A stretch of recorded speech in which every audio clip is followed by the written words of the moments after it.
It's rare in science to be surprised. I like to say that, but I've been pleasantly and sometimes not so pleasantly surprised with the effects that we saw. And omega-3, particularly in a disuse scenario, when I saw it, I was like, wow, okay, that's interesting, because I didn't expect for it to be as protective as it was. Was there a Appears for dose? reasons we don't.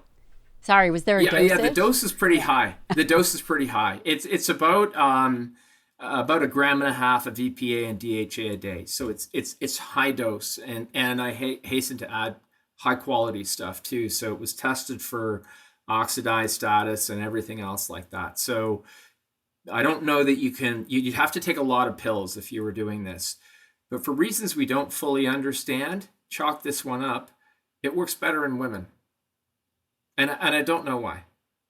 It works. We showed it in young women, and there's a growing abundance of data in older women, showing enhanced effects with resistance training, and it doesn't tend to work as well in older men. So, and I have no clue there. I absolutely no clue. So, incredible. It's been around for all this time. It was cardiovascular and heart health and everything. And now we're saying actually it's pretty important in muscle function as well.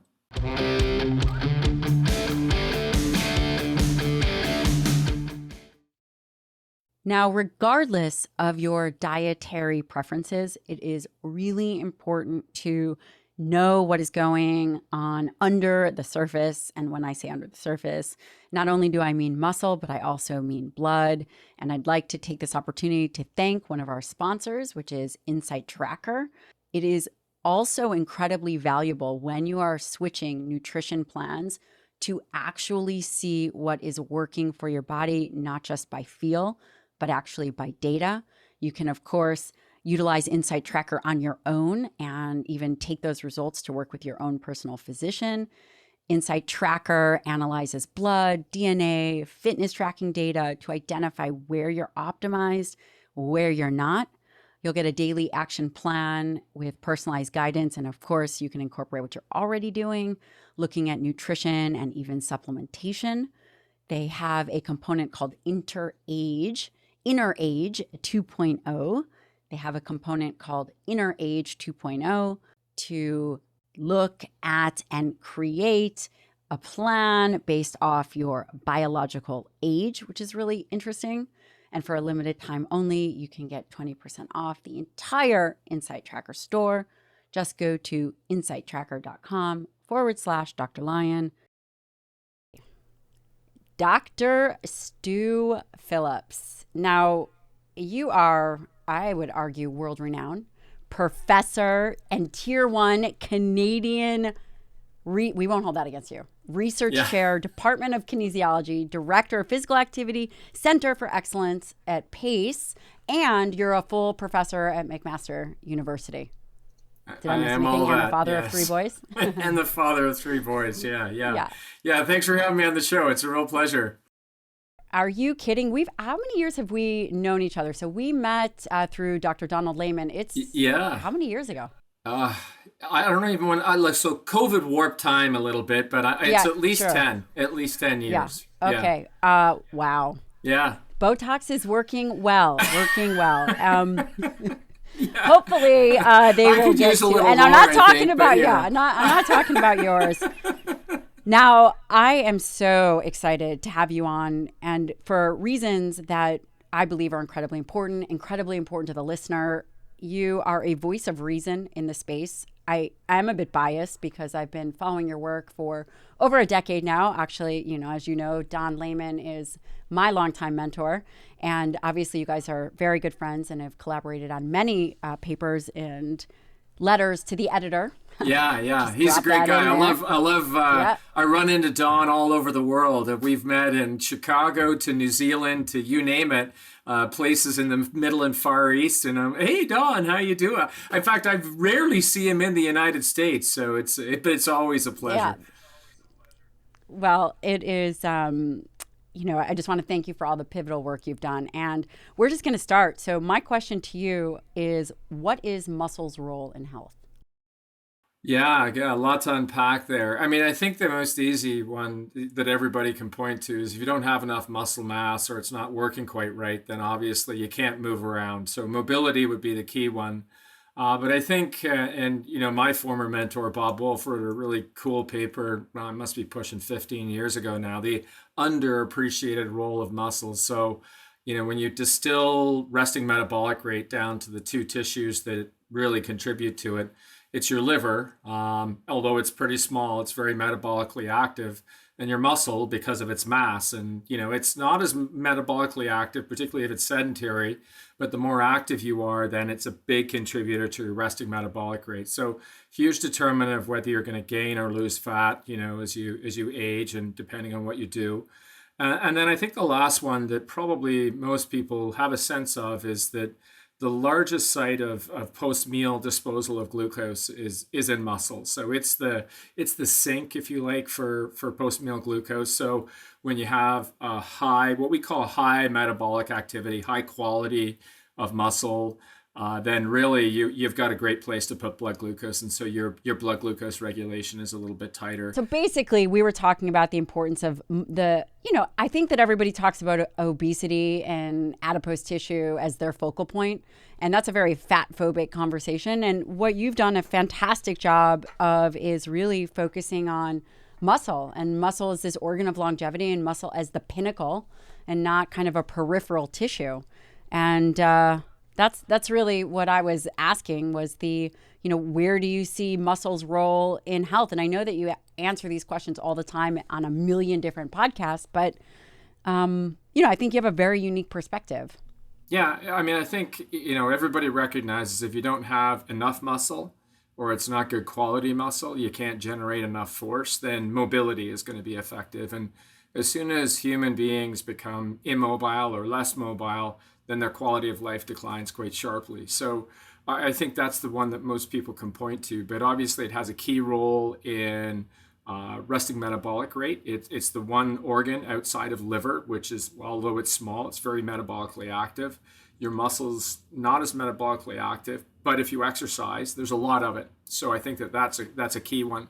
And after you've consumed a meal, the largest site of postprandial or post-meal storage of blood glucose or blood sugar is muscle. So, if you don't have enough and it's not a particularly, high metabolic activity tissue, so in other words, you've been sedentary, then you're going to have a hard time controlling blood sugar. So, muscle plays a lot of other roles that I think people are probably not aware of, but certainly, as we get older, we get weaker, and that's primarily where people focus. I'm fighting the fight, but eventually aging catches up. The idea is to slow the decline, which is I'm definitely on the downward side of the curve. So no, not you. You look great for 29. Yeah. Really, really thank you. No, yeah, phenomenal. 29 is a distant memory, but those were good days.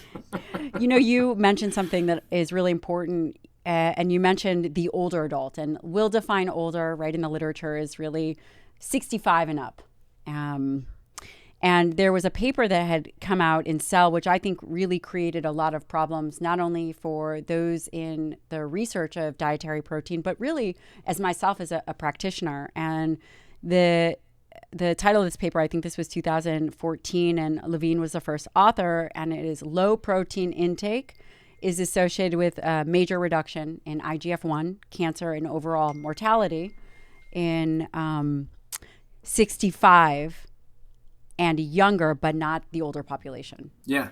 Do you remember this paper? I do very well.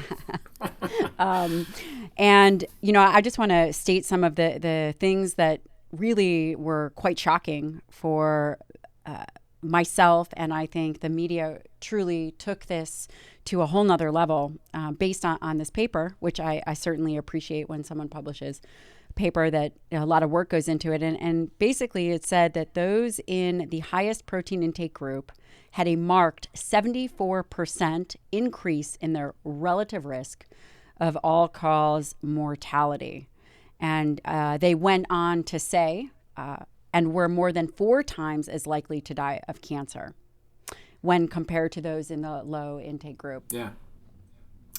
curious as to what your thoughts are on that, Yeah, which I know, but yeah. It was a bit of a storm when it came out, and I mean, the journal Cell Metabolism obviously occupies a very high status in the field. It's a relatively new journal, but in 2014, I think it was in probably its second or maybe third year of existence. And so this paper came out. Walter Longo was one of the authors on there as well, and Morgan Levine was the first author. Let me say right off the bat, Dr. Longo and I probably are at odds on protein requirements. He's definitely a low protein guy. I'm a higher protein guy. His work that contributed in that paper is a lot of transgenic animal work, growth hormone receptor knockouts, these sorts of things. It's incredible science. Lots of respect for his work and everything else like that. The work that I think that people took away from it, and that was really the headline of the message in the press, was around the analysis of the NHANES data that was, and that I understand was the domain of Morgan Levine.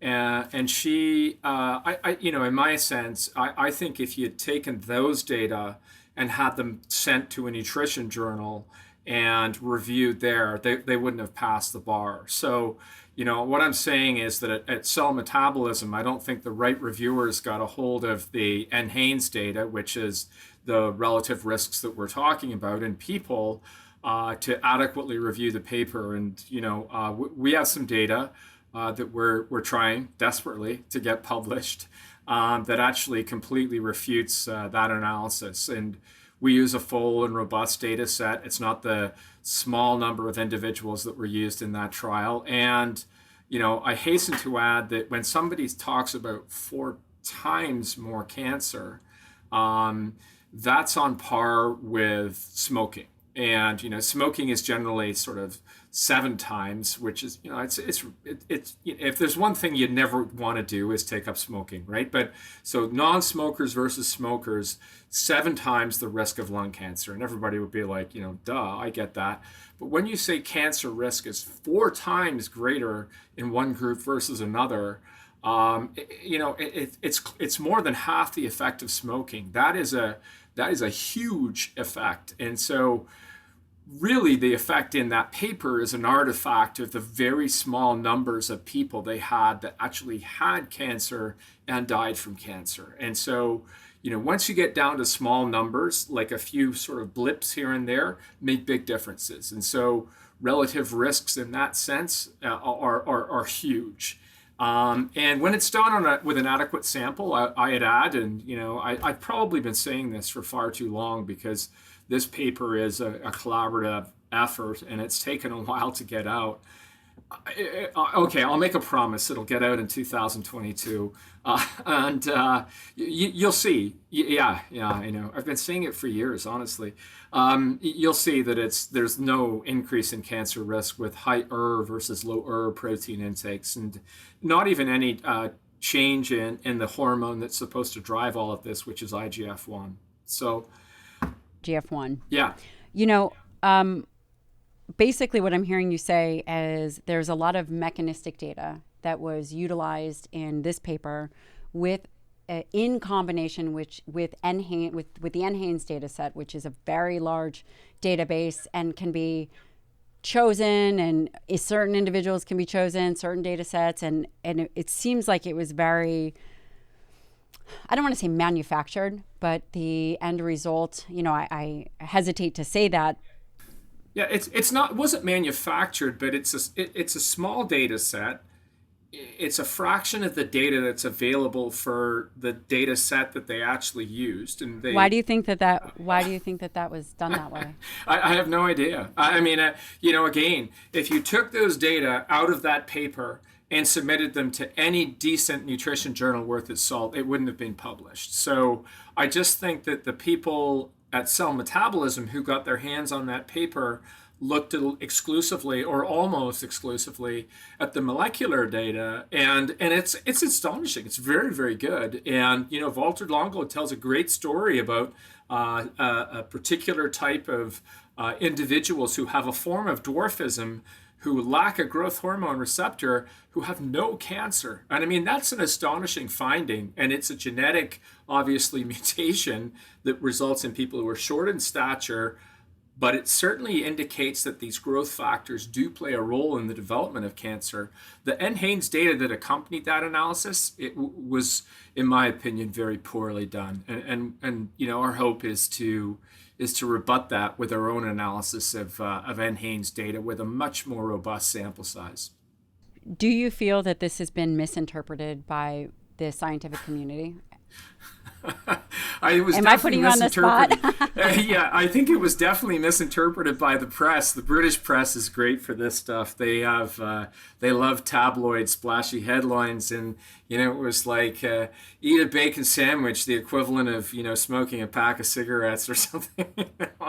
Let's just say is that that paper planted the seed for a lot of other protein restriction work that's subsequently gone on that I still think is grossly overinterpreted in the lens of human health as to what it means. So there's a law. It's an Italian, I think he was a computer programmer, Bordellini or somebody, who said, once something's out there, what it takes to displace it is 10 times greater. There's probably a few words I shouldn't say on your show, but let's just say is that the more BS that's out there, the more BS, it takes a lot of work to shovel up the BS that's out there. So it's going to take a lot of work to undo, like it took to undo, protein causes kidney disease, kidney failure.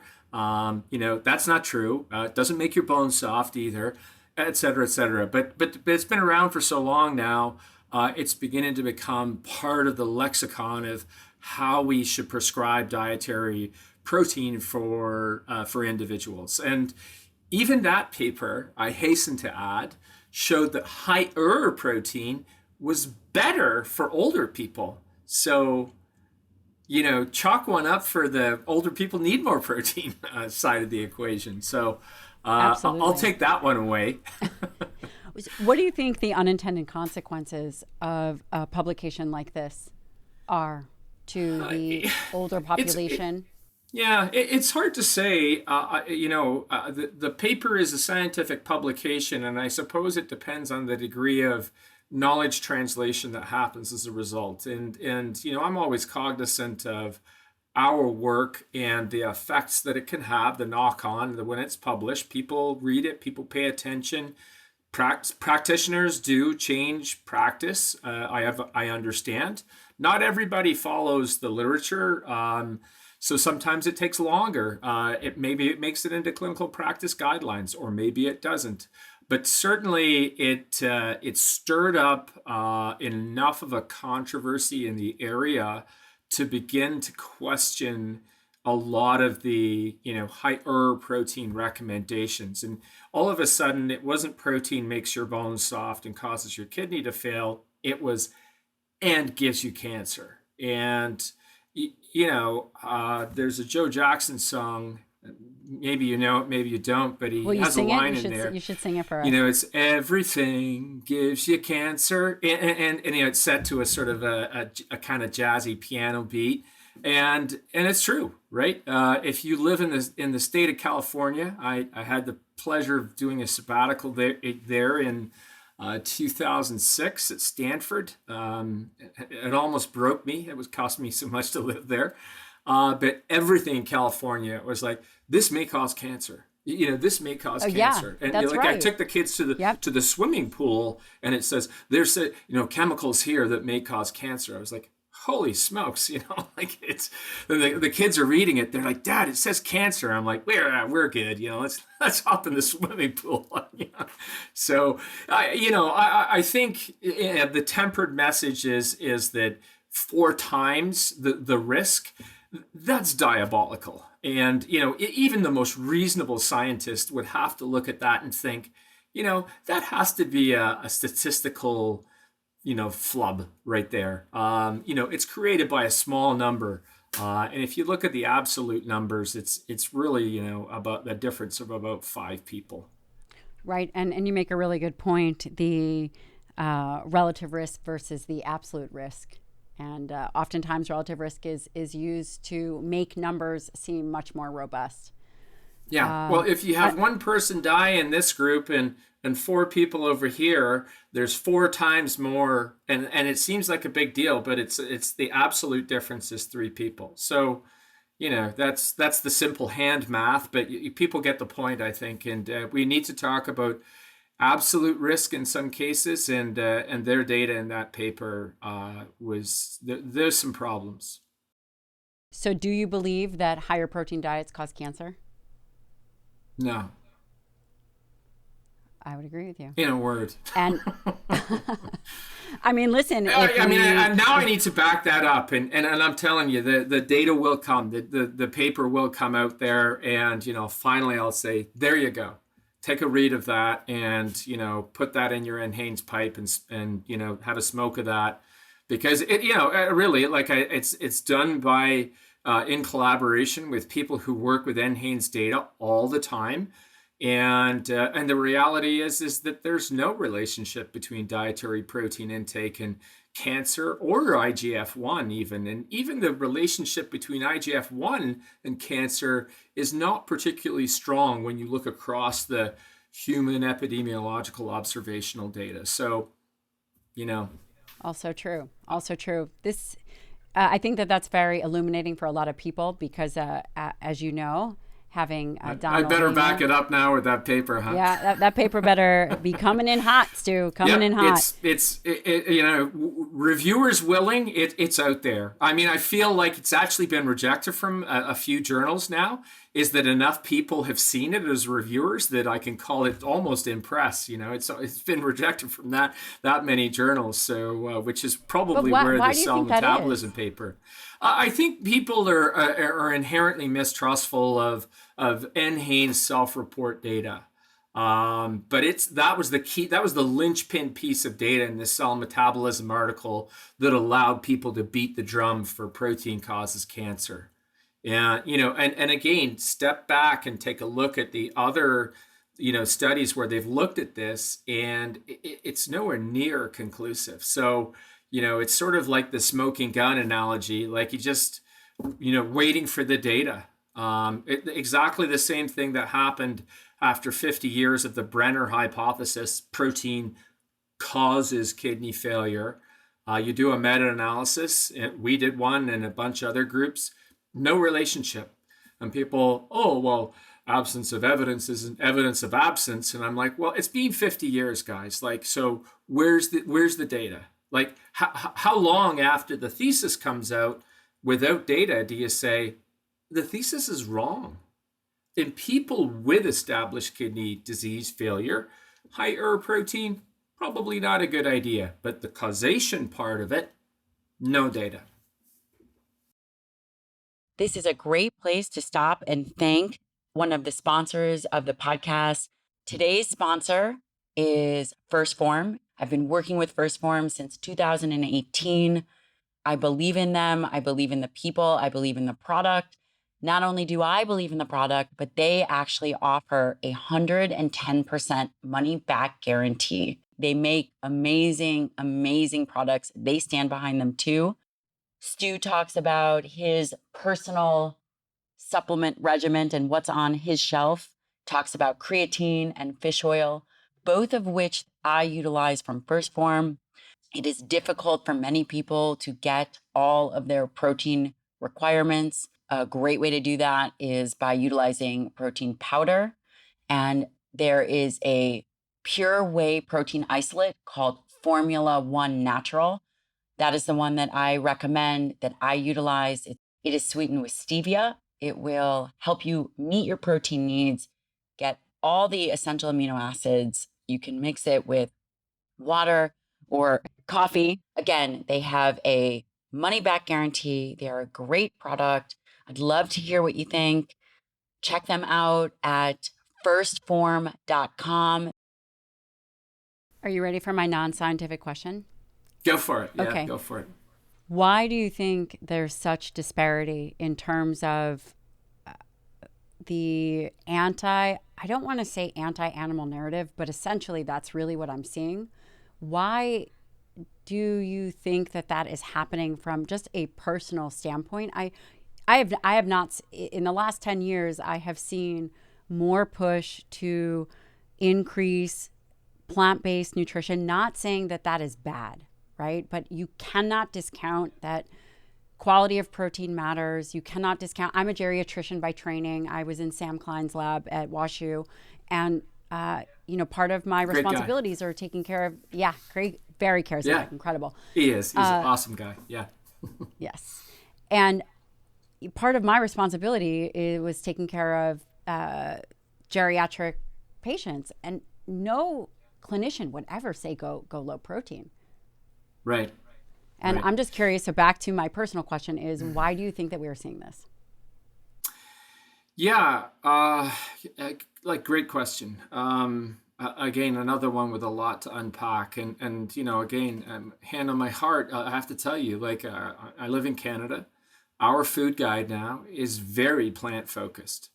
There was a heavy, and I mean heavy, lobby in the last round of revisions when our food guide was revised to block, eliminate, discount any research that was deemed to be industry either funded or influenced in any of the derivation of the food guide. And so there's a very heavy plant-based focus to it. I think if you're a young, healthy person, eating plants, not an issue. I think particularly these days with the increased choices of plant-based foods, many of which people sort of say, oh, look, beyond meat, it's plant-based. And I say, yes, it's processed plant-based food, but it's plant-based, no question. 10 years ago, that didn't exist, right? So, 20 years ago, in the early days of Don and I appearing on the Protein Roadshow together, as we did, it was just soy. All we talked about was soy because that was really it. And so, but now there's soy, there's pea, there's hemp, there's rice, there's, you name it, just about every plant that we once thought, there's no protein in that. People are able to extract protein or process the plant to some degree that makes the protein a little bit more bioavailable. So now the choices are many.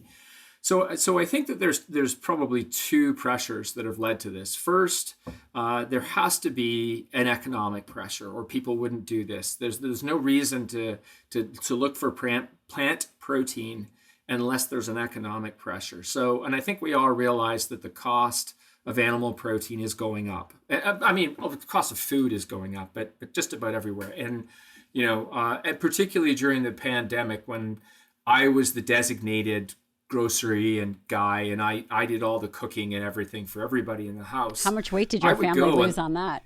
Yeah. No, I rediscovered during the pandemic my love of cooking, and I really do enjoy it. I think people in the house are happy for the most part. But in seriousness, like I was looking at the cost of things, I was like, this is crazy. Like my wife and I, great jobs. We're doing well, but I can't imagine if you're on lower incomes, what it must be doing to look at some of these things. So let's just say economics is the other one.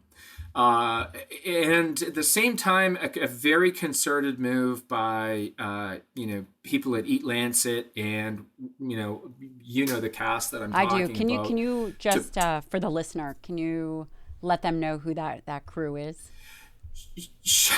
Well, or just one of the key what it is. Yeah. So, Eat Lancet is a consortium of scientists, nutritionists, and environmentalists who are really saying that the key to planetary survival is plant-based eating, and that animal-based eating is ravaging the environment, and so methane gas production because of all kinds of livestock is causing greenhouse gas to go up, et cetera, et cetera.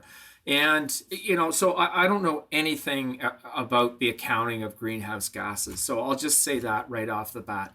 But I have had the pleasure of sitting in on a few discussions to look at those arguments, and through a simple slip of a decimal point, you can change it from mega to gigatons of greenhouse gas. And, I don't even know what a gigaton is, but I know it's more than a megaton, 10 to the third more. And so it's almost like economic math, right? It's like, let's assume we do this and everything. And I don't think anybody would dispute that there are some environmental consequences we need to be cognizant of. I don't know that I buy the argument that it's a switch to plant-based eating that is the solution. It may be part of the solution, and I think we can all agree it's okay. We could eat a few more plants. But when it comes to, is it going to solve the problem? I think there's more and bigger things that we need to tackle. Industry emissions, car emissions, and everything, by far a much greater concern from an environmental standpoint, hands down. Bringing it all back to, bringing it back to what we were talking about, though, for an older person, and this, I share your concern here. I think that it's possible as an older person with very judicious choices in food to be plant-based. But I stress the very judicious part, and it's not easy. And a lot of plant-based, I know I'm going to upset plant-based because they're going to go, my grandmother, she finds it easy. And I'm like, because she spent, X number of years doing it. But if you're going to make the switch, it's tough. Now, there's probably a generation of people that are going to grow up.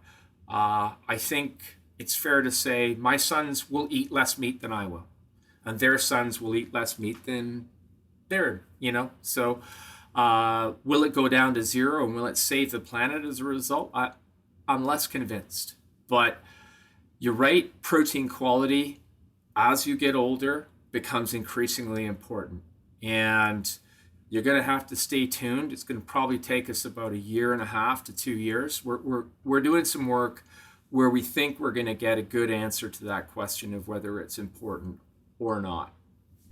I think that can be very powerful. Do you have any concerns about, now when we are talking about going more plant-based, in order to meet these protein needs, essentially we're talking about going to much more processed foods.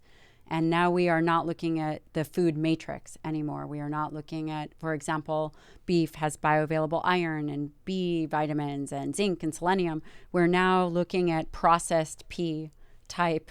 And we don't even know what's in it, because I don't think we even know what that's going to look like 10 years from now in terms of, it's not just pea. There's all kinds of, with soy, we know there's isoflavonoids. With pea, we don't even really know what's in that. I'm just curious if you have any concern about that kind of those kinds of food choices. I think we've learned a lesson about processed foods. I mean, I think Kevin Hall has really taught us a very good lesson in terms of energy balance and about, carbs are bad, fat is bad, blah, blah, blah, blah, blah, and weight and energy balance.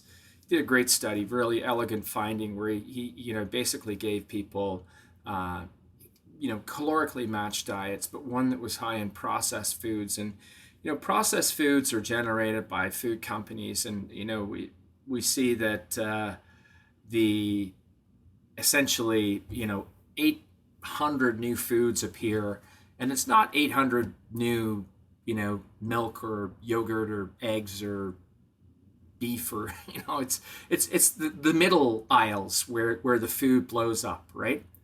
So I think the key point is that anything when you process it and you add salt to it, you add some flavor to it that makes it, in the food manufacturer lexicon, it's Moorish in your mouth. So you go, that's good. Then you tend to eat more. Is that a bad thing? It is if you're not getting the nutrients that go along with the food itself. So, from my perspective, as you point out, I think quite correctly, and we've done this analysis, is that animal-based foods are nutrient dense. The more of them that you eat, the better the quality of your diet. You eat dairy, you get calcium. If in North America it's vitamin D fortified. You eat eggs, you get lutein, biotin that you don't get in other foods. Beef, there's zinc, there's iron, etc. What about it's creatine? Very nutrient dense. What about creatine? Yeah, difficult to find those nutrients in other foods for sure. Yeah. And I do have some concerns about in the next 10 years what we are looking at in terms of osteoporosis. I think that we are going to see, I know that there's some bioavailable calcium, but it's very low. Spinach, you're looking at maybe 5% compared to dairy. And I do have concerns about if we are going to see an epidemic of osteoporosis. How do you see, in terms of an older individual, you've done a ton of work, right? A lot of your research is based in older individuals. And I'm always curious in terms of anabolic resistance, individuals that are actually well-trained, older individuals. It seems as if the data doesn't necessarily take what we would think of as really well-trained older athletes and seeing what does their muscle look like and how do they fit into the research. It's almost like we have a sedentary, you're laughing, we have a sedentary no I'll tell you Okay. tell you my story in a little bit. Go ahead. No, you're right. People ask, one of the key questions when I talk about, I show curves and they're population curves from lots of different data sources, and muscle mass goes up, it plateaus, and then it comes down. And people say, so when does that start? And I say, oh, like the downward stuff? And they say, yeah, like I can see on here. And I'm like, well, it's about 57. And they go, 57? And I'm like, yeah, next year it's 58. And they go, that's pretty specific. And I said, well, it's just a personal observation, but so yes. So let's just say, if you look at the population curves, and, interestingly enough, I was looking at a few of these, like only this morning. So I was going to ask some other work I was doing. I don't telepathic. Yeah. They tend to bend, around your 40s, right? You begin to sort of see that inflection, and that curve comes down. In our hands, we think you can find people in their 30s where already muscle mass is going down. Like you go up and into your teens and your 20s, and you're almost anabolic into your mid 20s. Don would he goes, I think even later. And I'm like, okay, if you're active, I would probably agree. And if you lift and do everything, you can still put the muscle on.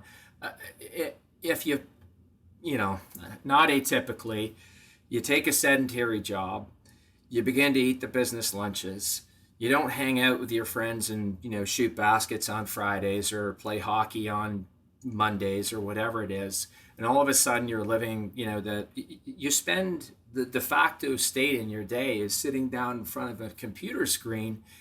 And all of a sudden you step on the scale, you're like, whoa, like what just happened? Like, so I think in those scenarios, you can find those individuals who are losing muscle mass and gaining fat mass. On the other hand, we've come across individuals when we've recruited for some of these trials, like these older individuals, we put a pedometer on them and they're doing 22,000 steps a day. And, that's incredible. And a lot of them say, oh, I've got 5 dogs. I do this, I do that. I go to the gym, I swim, I do everything. And in those people, I think that they, they're hanging on to muscle like, for dear life. So are they on the downward slope? Probably. But it's definitely not that, they're not bending down like this. They're basically sort of coming down in a very, very slow fashion. And the idea, of course, is to preserve that as long as you can, because at some point, if there is a threshold, let's say there is, we always sort of say below this threshold, I don't know it's the threshold per se, but at a certain point, you become weaker, it's harder to do things, and your risk for disability, diabetes, obesity, cardiovascular disease, and everything goes up. So, and I think it's all sort of tied into, as you said, muscle is, in my world, muscle's always in the middle, but I think it's particularly important. It's really interesting because you're talking about it in terms of population.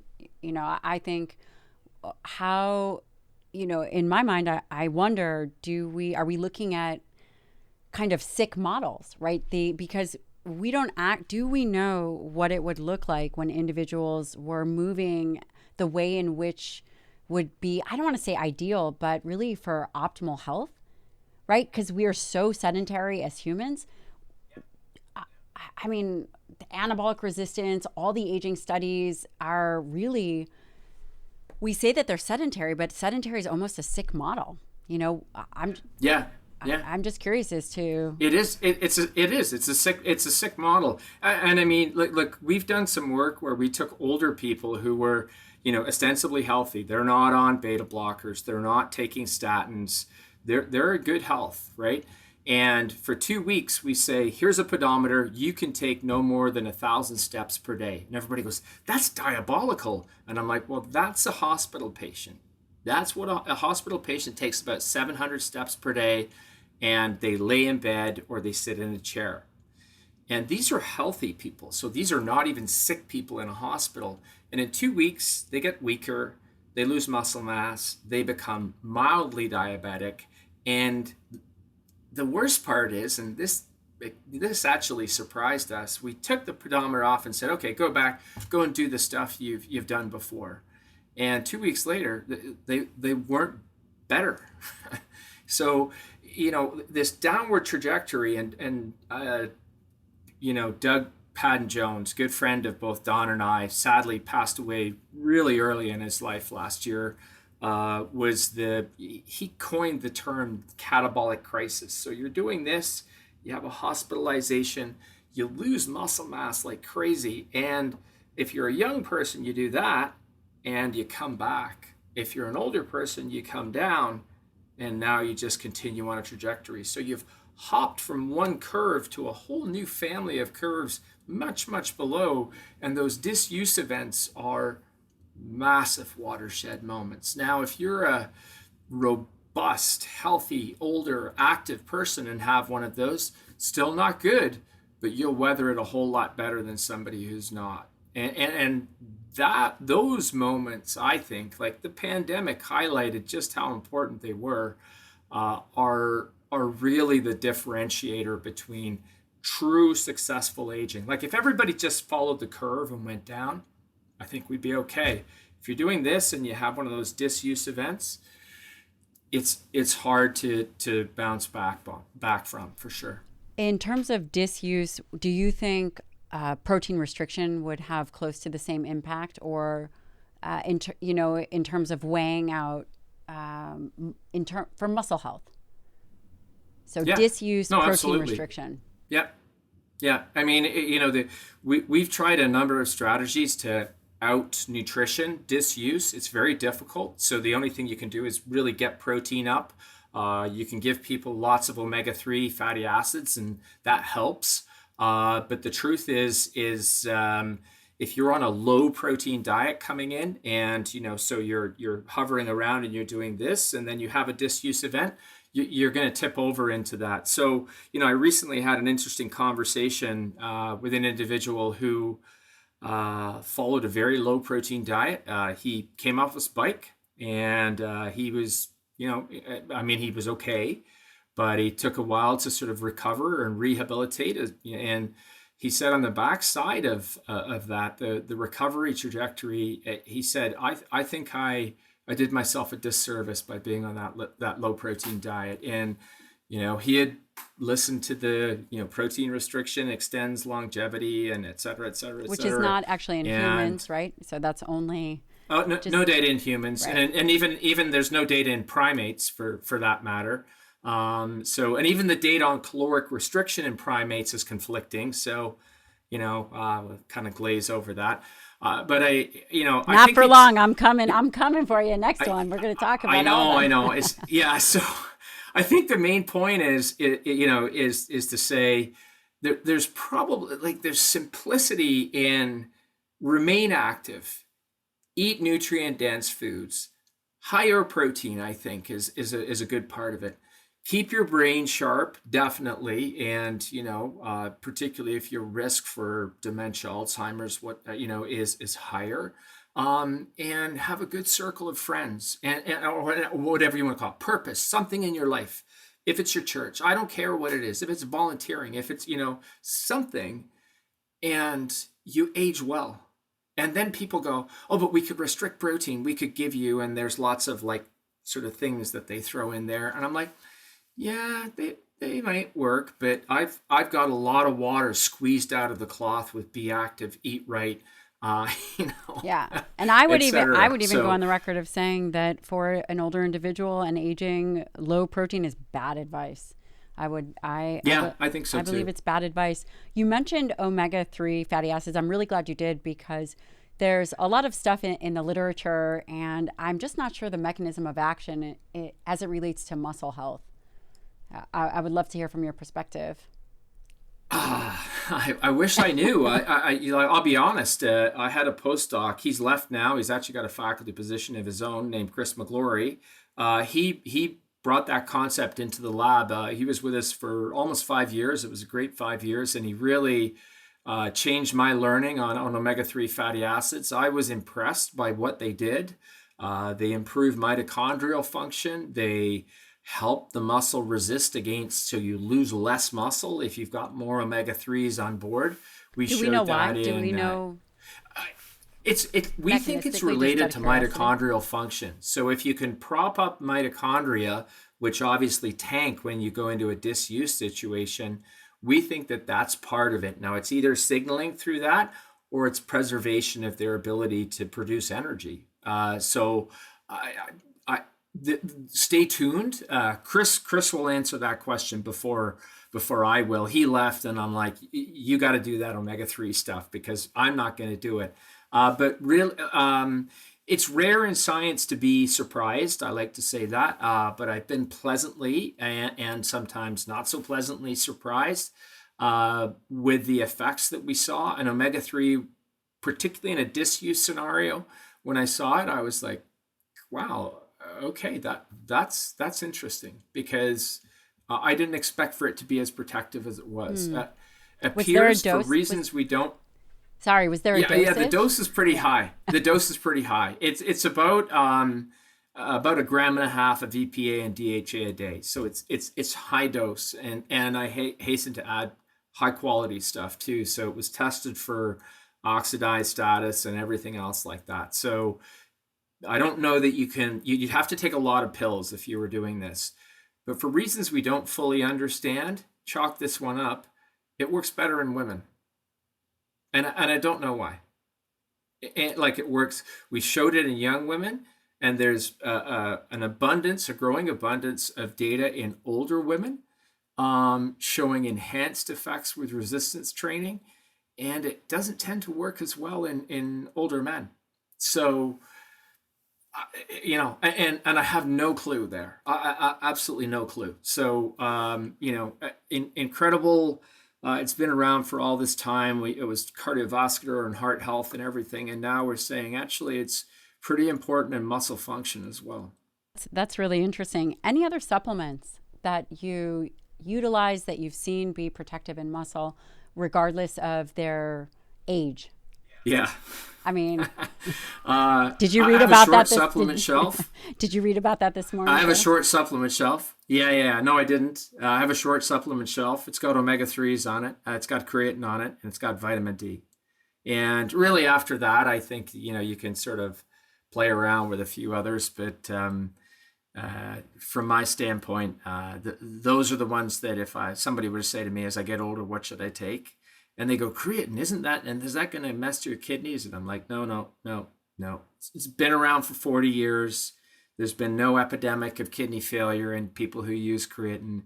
I think the really impressive part for me now coming out is showing the impact that it has on cognitive function and on brain function. So another sort of spillover effect from it's not just muscle, it's how it preserves my brain function as well. So uh, I'm privileged to run a center, community access center, PACE, you mentioned. Average age of the people that come in there is about 73. There's about 500 of them. They're awesome people. And what they tell me, the two things that they're concerned about, one is losing their mobility, and the other one is not being able to be cognitively intact. So we tell them frequently that the exercise that they're doing is not only great for their muscles, their cognitive abilities are better preserved as well. We have sessions on, how to keep your brain active, what it takes to keep your brain healthy from a nutritional standpoint, which is a growing body of literature. So it's cool to see the effect that the creatine has, Yeah, for sure. it's really interesting. When you had mentioned, I think it's amazing that you're doing this work with older adults, obviously, because I'm a geriatrician by training, and it's very important. I wish that we could have gotten to these groups earlier. Really, you had mentioned that in their 30s, we're seeing muscular changes, whether it's skeletal muscle insulin resistance, whether it's changes in the tissue, right? Infiltration of fat and just a lot of disuse. In your research, are you looking at, or are there ways in which you're measuring muscle health? Are you guys doing biopsies? Are you using ultrasound? What are you Yeah. guys doing? I agree 100%. I think it's sort of the analogy is the ounce of prevention is worth a pound of cure, right? So, don't wait until you're 60 or 70 and a health crisis happens and you think, oh, I need to pick myself up from that. When does aging start? Well, from day one, right? But, for our teen years and into our 20s, we're on our way up and everybody's bulletproof, as my three sons constantly remind me. I mean, listen, they're not And wrong. no, they're in great. That, like, watching them eat is actually like I have to stand back. Like I can't put my fingers on the table. It's like yeah. I will So, tell you that my husband walked in whereas and he went for a corn dog. So I made corn dogs for the kids, and there was this beautiful roast chicken. Comes in, he's like pounding the corn dogs. Anyway. yeah, these boys they would go for the corn dogs too, but then they would eat the chicken as well. So like if I don't get in there, I don't get any food. So it is incredible to watch these kids metabolize food, no question. One of the things, like I said, and then you get into your 30s, you've kind of plateaued. Like there's no more, unless you're doing something. I think people can start to go downhill. So it's really about trying to stay on that plateau. And it's a little bit like, I love the analogy and the work that's been done, and the concept's been hammered home really well for osteoporosis. So build your peak bone mass, generally up to about 30 or so, right into, if you're a woman, menopause with the highest bone mass possible, so that when you decline, because you're going to, you start at a higher level and everybody follows the same trajectory. So don't start down here, start here. And I think the story's the same with skeletal muscle, fitness, like everything. I mean, even master athletes lose muscle. They get weaker, they lose their fitness. But the difference is, if you're up here versus here, then, you've just got a bigger tank and a greater reserve to be resilient when these things, these disuse events or some of these things happen with aging. So keep the event horizon in mind that's long. People say, they say, why are you training now? Like I saw a great Twitter post. Lady said, she was in the gym and a 20-year-old said, what are you training for? Like, I see you in here all the time. She says, I'm training so that people like you don't have to pick me up when I fall over.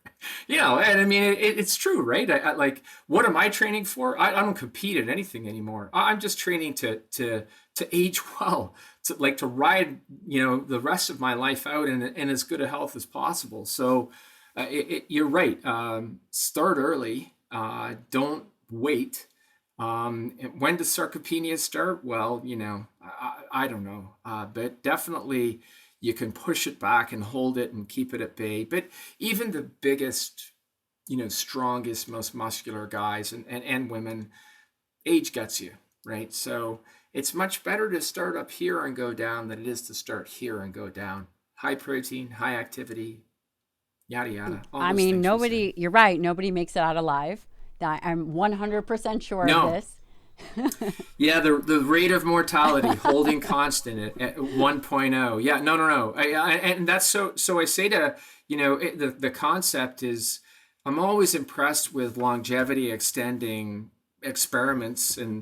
But I do say to people, I have no interest in living to be 120 and feeling like I'm 120. Like, So we're talking about, lifespan to some degree, but what we're really talking about is health span. So that compressed morbidity, so that at the end you just, you go to sleep and that's the end of it. And we have one guy, and it's a guy, which makes it impressive at pace, John, and he's 104. That's good genes. And That's good genes.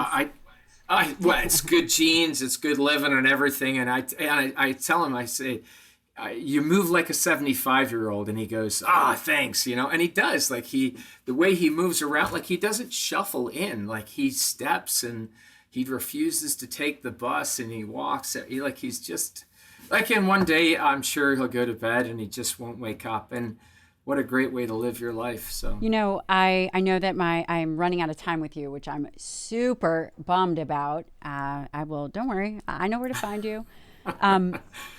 It's all good. Yeah.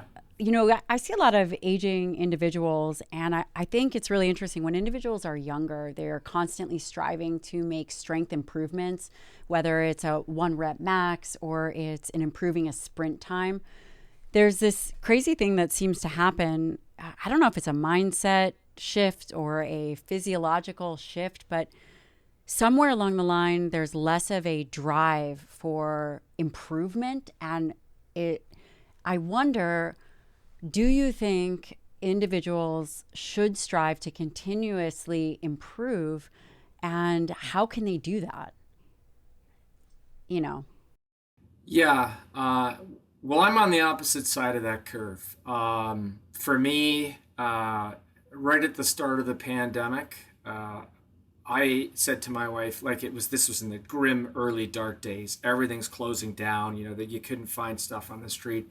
And I said to her, we need to buy a Peloton.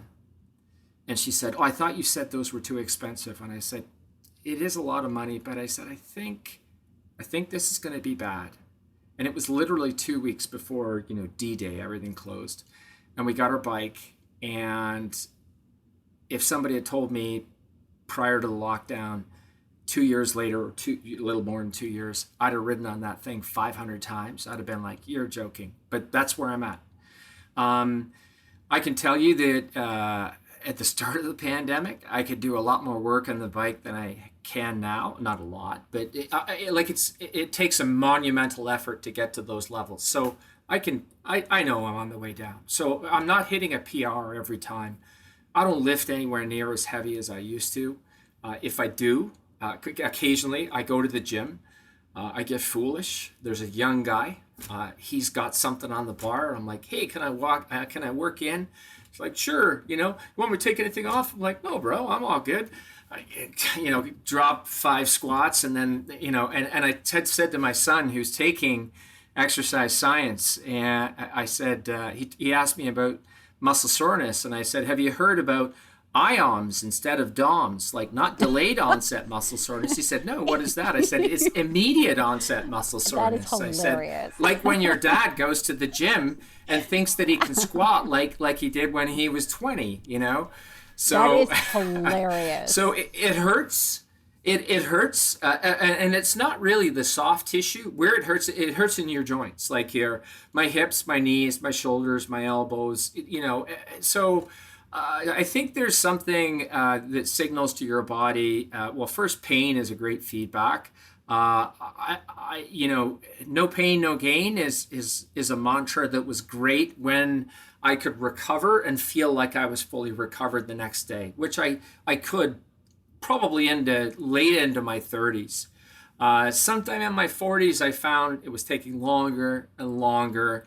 And I was a fool, played things like rugby and ice hockey. And, I remember one time my wife coming in and looking at me, and I was on the couch and I could barely move. And she said, baby in one hand, little kid in the other. She goes, you're useless to me. And I was like, okay, maybe it's time to give that up. And so, it's inevitable. I think it's the connective tissue that breaks down the most. Tendons, ligaments, joints, the cartilage in there. And it's accompanied with, a degree of pain that you're just like, no pain, no pain. I still push myself, absolutely. But it's a a more intelligent way of training. I train smarter. I train less. I train a little bit less frequently, although I'm still trying to do something every day. But I'll take a day where it's not a workout on the bike, or it's not a run, or it's not lifting, a lot of which is only 5 feet away. It's a walk, and I enjoy the sunshine and take a look or listen to a podcast. It's a small menu of podcasts, Gabrielle. But you're on there. That's great. That I listen to. You are, yeah. Or a book or something, and just or sometimes do nothing and just smell the flowers. So that's interesting. It sounds like perhaps there's a bit of wisdom there. Yeah, almost. Although my wife might argue a little bit, but I think it's a degree of it's a degree of maturity, or call it whatever you want. And I mean, the research has shifted too. So in 24 years, you could say the first 12 years, I spent a lot of time studying younger people, and now it's gradually shifted and it's become older people, and research becomes me search. Like, I'm looking for things that are relevant to me. But running pace and seeing people in their 60s, 70s, 80s, 90s, one guy in his 100s, I'm like, wow, like, what is it that makes these people tick? How do they, what do they find in their day, because they don't work anymore, that keeps them going? And they've all got stories. They've all got things that brighten up their day. And so that has become an increasing part of my understanding of what it is to age well. It's physical, it's nutritional, it's cognitive, it's mental, but it's spiritual, psychological, I'm not sure which, but they all have a sense of purpose. Really incredible. This is a perfect place to end.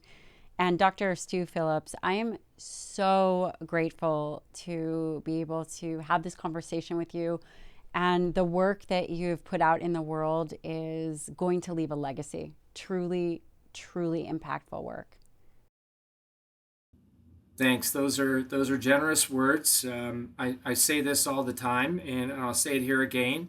I'm really fortunate, blessed to have a great family, to have a great job. McMaster University's treated me very well. But the thing that's made it all, teamwork makes the dream work. I have a great group of students. They do stuff. They do the work, actually. And I just look good. You just do the Peloton. We know how it goes. Yeah. It's the key is surrounding yourself with smart people. So, kudos to them. I bask in their reflected hard work. So those are powerful words, and they mean a lot, but I'm only part of the machine. I got a lot of other people that help me out. That's very, very kind of you to say, and I know that your students appreciate it. Not saying that Don did not he puts no undergraduates on papers, regardless of the work that they do. You probably don't either. Don and I have a lot in common. I just want to I got a ton of respect for that guy. There's a guy who I think is aging pretty well. He's doing as well. amazing, amazing. Yeah, he still challenges me even to this day, and I still enjoy my interactions with him. Yep. Great guy. Well, we'll put links to everything. I know that you're very active on Twitter. I follow you. Sure. It's very fun and somewhat entertaining. Also, we'll put a link to your lab's page. They can find you on Instagram. And I also heard that you might be coming out with a TikTok.